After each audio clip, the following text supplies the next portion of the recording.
I felt so dumb. I didn't realize a service dog and an emotional support dog were two different things. I knew they were different because the names are different, but I didn't realize in which ways they were different. A service dog is trained. That's a trained animal to take care of the person that has the need that they help with. An emotional support dog is just a dog you feel a connection to that you just get to emotionally support. The dog doesn't have a choice, really. The dog is... You just roll up on a dog one day and you're like, I'm gonna tell you everything. That's... Wow, I did not know. Had no idea.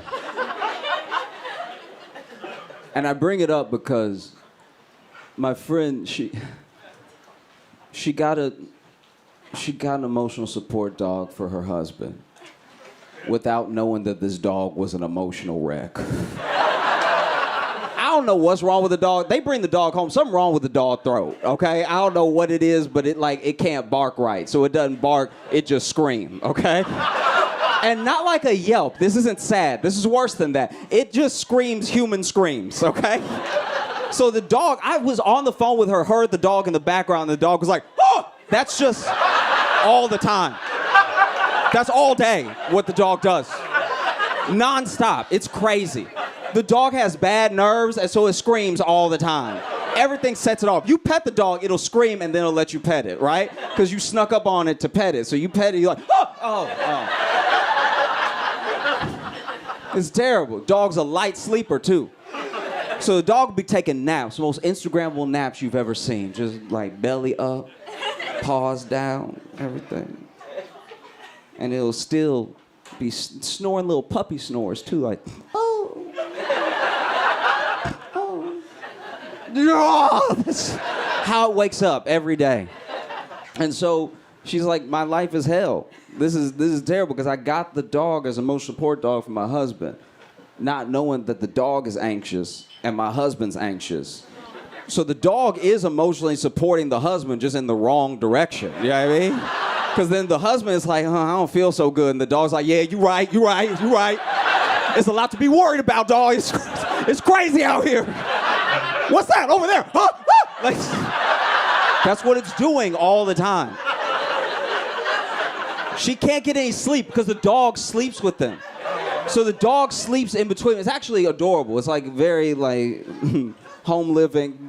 Her right here, dog over here, husband over here. But they live in like a noisy apartment, paper thin walls, so you can hear the door slam from down the hall, right? And so the dog waking up all night. So somebody will slam the door down the hall, a door that has nothing to do with them, that is none of their business, and the dog will be like, oh! And then her husband will be like, oh! And then she will be like, ah! That's just all day. That's just going and revolving, this domino effect of screams. It got so bad, someone called the police.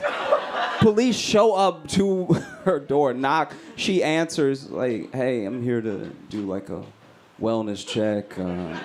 Neighbor said that they heard screaming. And she's like, oh, no, I'm fine. I'm okay and everything. And my husband's here. Come over here. He comes over to the door. He's like, hey, I'm good. We're all good in here. And the cop is like, oh, okay, cool. Where's that third person? Because they said specifically that there was 3 people. And then she's like, no, it's just us here. So now they look like they've murdered a person. Like now it looks like a cover-up, right? And it's like, no, it's just here. Cop's writing down everything that they're saying. As the cop is writing, he dropped his pen, and the dog in the background is like, oh! And the cop sees the dog and is like, and then she's like, oh, yeah, that must have been what it was. I got the dog from my husband, but it turns out that the dog is anxious and my husband is anxious. My life is hell. I can't. Oh. Okay. Have y'all seen how much trouble Lizzo is in?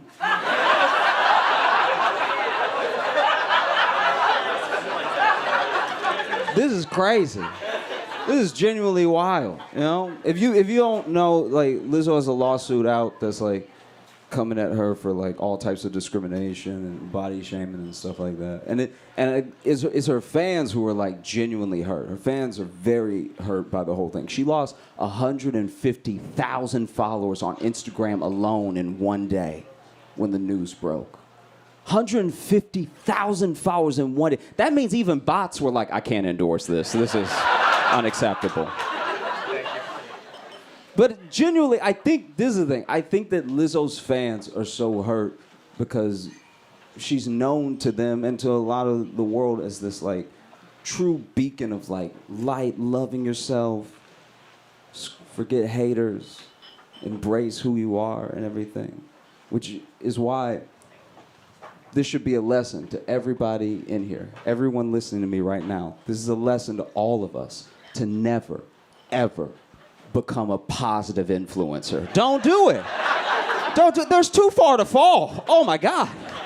I'm not even like a famous guy, but I still, in case I ever get there, tell people all the time that I can be a dick.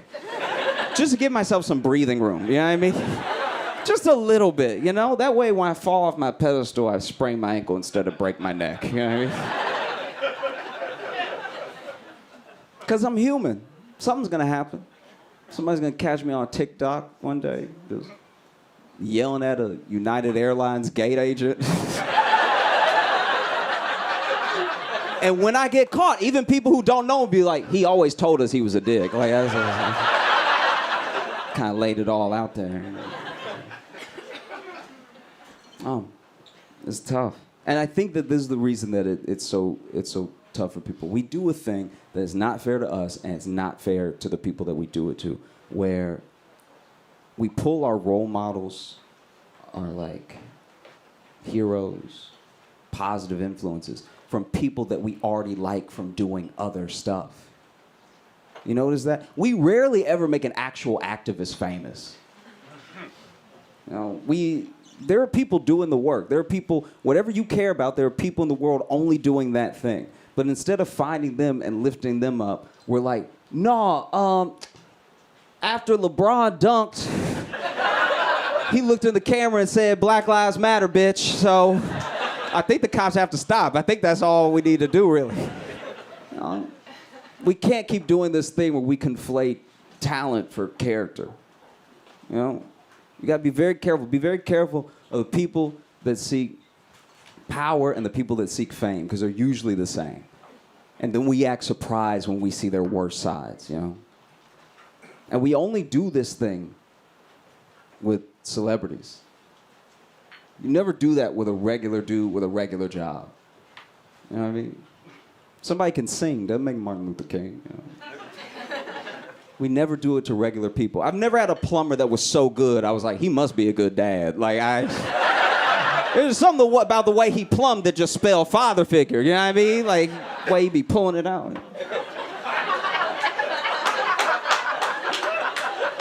I go the other way now. Now when I see somebody super talented out here dancing, popping and locking and stuff, I'm like, oh, he probably beat people. Like, I can see it, yeah, because he knows the moves, he knows how to choke, you know what I'm saying? And we don't know. We don't know what happened. We can feel how we feel, but we don't know, right? But I will say, it doesn't help that Lizzo hired Cosby's lawyer. That's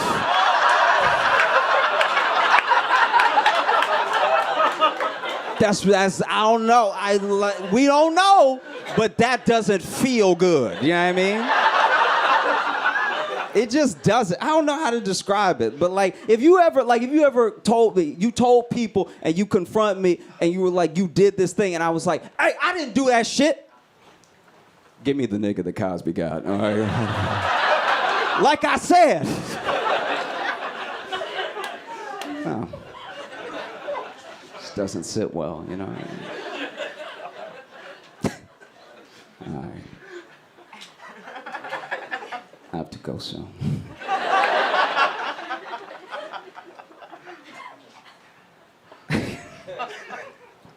Everybody's had a gun story so far, so I figure I'll tell a quick one.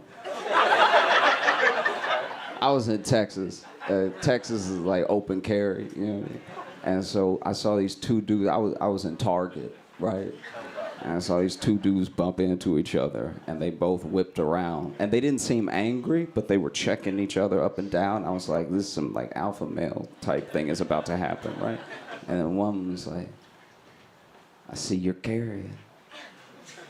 And the guy went, I sure am. And like, I should point out real quick that this is at the self-checkout at Target, so like, so I'm just trying to ring myself up. Like I'm over, but he over here and he over here, so I'm gonna get shot because I'm in between, right? You can't have a standoff with somebody in the middle. No Western has ever done that, you know what I mean? So I'm like, y'all please, we are in Target. And so then he's like, I sure am. And the other guy's like, so am I. And the guy who did this goes, oh my God, we have the same gun. Oh my God, that's so dope. They both pulled out their guns and they both had the same like camo print, everything. I was like, wow, what an adorable outing. You all were so great. Thank you so much. I'm Josh Johnson. Have a good night.